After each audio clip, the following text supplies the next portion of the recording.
Hello guys, have a good day. Today we are going to change oil and filter and daily inspection BMW X6 8-cylinder engine. You are a BMW X5 user, watch the video completely.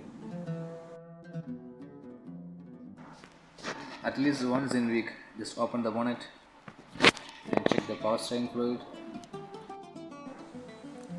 engine coolant and oil brake.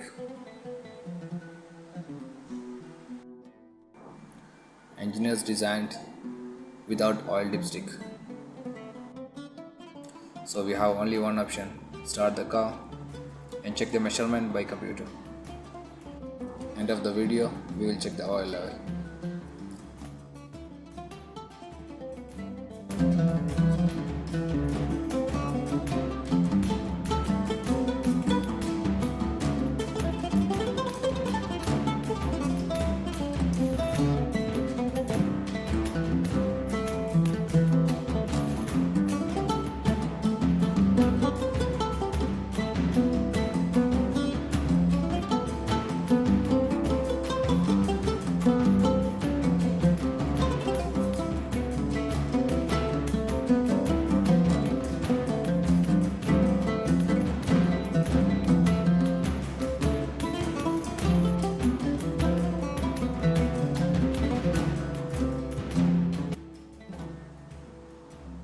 Close it carefully with the recommended torque.